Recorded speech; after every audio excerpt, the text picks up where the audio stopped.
Assalamualaikum warahmatullahi wabarakatuh. Sahabat channel Kreator History dimanapun berada, semoga hari ini kalian sehat selalu ya. Pada kesempatan kali ini, saya akan mengangkat kembali sebuah kisah atau cerita dari Ranan Minang, yaitu kisah seorang gadis dari keluarga sederhana yang memiliki keteguhan hati, pintar, rajin dan berakhlak baik. Dia adalah Siti Baharan. Tanpa berlama-lama, yuk kita dengerin ceritanya. Di sebuah kampung kecil yang tenang di lereng Gunung Singgalang, tinggal seorang gadis kecil bernama Siti Baharan. Udara di sana masih bersih, hijaunya sawah terbentang sejauh mata memandang, dan angin sejuk selalu datang mengelus wajah siapapun yang lewat. Kampung itu bernama Pandai Sike, terkenal dengan tenunannya yang indah, tapi bukan hanya kain yang jadi warisan dari sana, namun juga kisah seorang perempuan luar biasa yang kelak akan dikenang sebagai legenda. Baharan lahir dari keluarga sederhana. Ayahnya, Haji Rasid, adalah petani dan pengrajin bambu yang dikenal jujur dan pandai berkata lembut. Ibunya, Mak Laihat, adalah perempuan yang rajin menenun dari pagi hingga malam sambil mengasuh Baharan kecil dengan penuh kasih sayang. Sejak usia 2 tahun, Baharan sudah sering duduk di samping ibunya, memperhatikan bagaimana jemari ibunya menari di atas benang-benang halus yang lambat laun berubah menjadi kain bercorak indah. Namun, kehidupan tidak selalu ramai. Saat Baharan baru berumur 5 tahun, ayahnya meninggal dunia akibat sakit yang tiba-tiba. Malam itu hujan turun deras dan suasana rumah dipenuhi tangisan. Tapi Baharan, yang masih kecil dan belum sepenuhnya mengerti arti kehilangan, hanya bisa memeluk kaki ibunya yang terduduk lemas di sudut rumah. Ia tidak menangis seperti orang lain. Ia hanya diam, matanya kosong, tapi dalam hatinya ada ruang yang tiba-tiba kosong dan dingin. Sejak malam itu, dunia Baharan berubah. Mak Leha tidak sempat larut dalam kesedihan. Esok harinya, ia sudah kembali ke alat tenunnya. Hidup harus jalan terus, katanya. Baharan kecil ikut tumbuh dalam semangat ibunya yang kuat. Meski mereka hidup tanpa kemewahan, Baharan tidak pernah merasa kekurangan. Setiap pagi, ia menyapu halaman rumah, menimba air dari sumur tua, lalu membantu ibunya menggulung benang. Kadang-kadang, ia ikut ke pasar membawa hasil tenun. Di sana, ia belajar bagaimana cara berhadapan dengan orang, bagaimana menawar dengan sopan, dan bagaimana menjaga nama baik keluarga.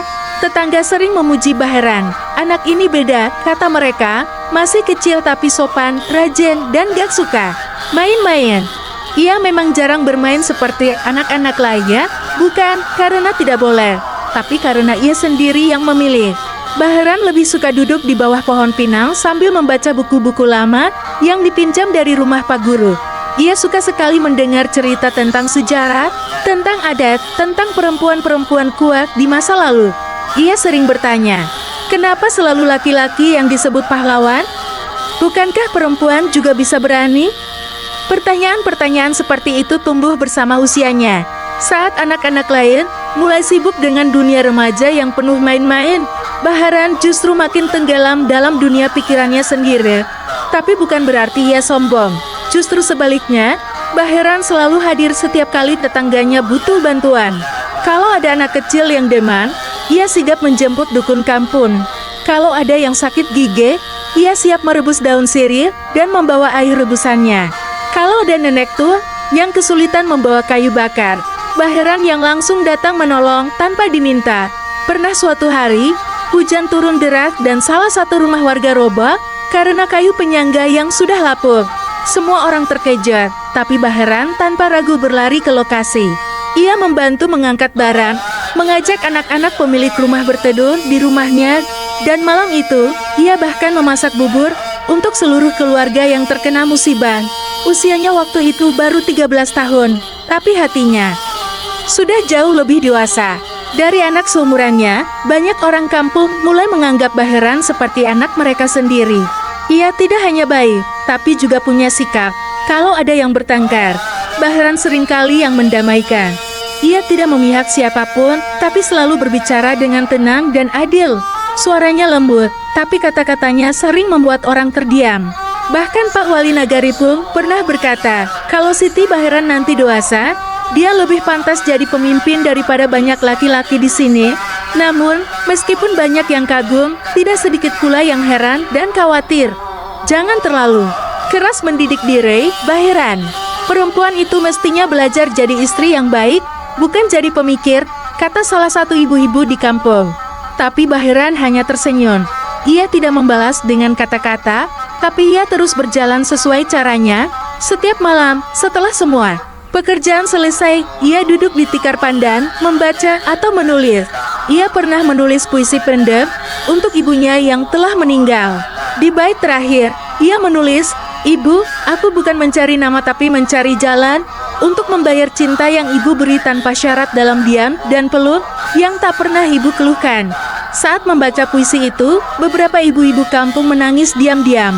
Mereka tahu Bahiran menyimpan luka yang dalam, tapi ia menutupinya dengan senyum dan kerja keras. Waktu terus berjalan.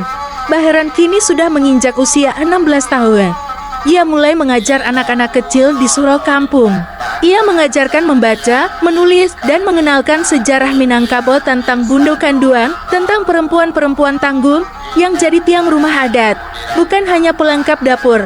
Bahiran percaya, ilmu bukan hanya milik orang kota. Ingin anak-anak kampung sepertinya punya cita-cita lebih besar dari sekadar ikut sawan atau menikah muda. Hari-harinya sederhana, tapi penuh makna. Pagi membantu warga, siang menanam, sore mengajar, malam membaca dan menulis. Tapi meski hidupnya penuh dengan aktivitas, Bahiran tidak pernah mengeluh. Setiap orang yang datang ke rumahnya selalu disambut hangat. Masuk dulu, minum dulu, baru cerita, begitu katanya. Ia punya kebiasaan mendengarkan orang sampai selesai bicara, baru ia menanggapi dengan lembut. Suatu hari, seorang pemuda dari kota datang ke kampung untuk mencari kain tenun. Ia mendengar tentang kualitas tenun pandai sikat dan ingin membelinya untuk usahanya di Jakarta. Pemuda itu bernama Rafiq. Terkesima saat pertama kali bertemu Bahiran, bukan hanya karena tenunannya, tapi karena sikap dan kecerdasannya. Ia berkali-kali mengajak Bahiran berbicara tentang adat, budaya, dan masa depan.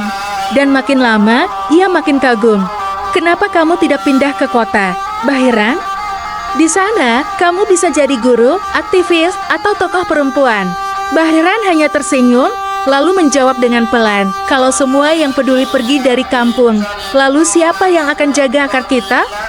Jawaban itu membuat Raffi diam cukup lama. Ia sadar, Bahiran bukan sekadar gadis kampung. Ia adalah cahaya yang tumbuh perlahan dari tanah Minang, menyinari sekelilingnya tanpa berharap sorotan kembali padanya. Kisah Siti Bahiran di babak awal ini mungkin terlihat sederhana, tapi dari cara ia bertahan, cara ia mencintai kampungnya, dan cara ia menjaga marwah sebagai perempuan Minangkabau sejati, semua itu membuatnya jauh dari biasa. Ia bukan perempuan yang ingin dikenal karena keindahan wajah atau kekayaan harta. Ia ingin dikenal karena keteguhan hati, ketulusan niat, dan keberanian berjalan di jalannya sendiri. Dan di kampung Pandai Sikat, setiap orang mulai sadar bahwa seorang legenda sedang tumbuh di hadapan mereka, bukan lewat cerita dongeng, tapi lewat laku nyata yang menyentuh hati semua orang. Terima kasih. Nantikan kisah lanjutannya di episode kedua. Insya Allah akan saya rilis secepatnya. Secepat jari sahabat kreator history. Men subscribe-nya. Hihihi.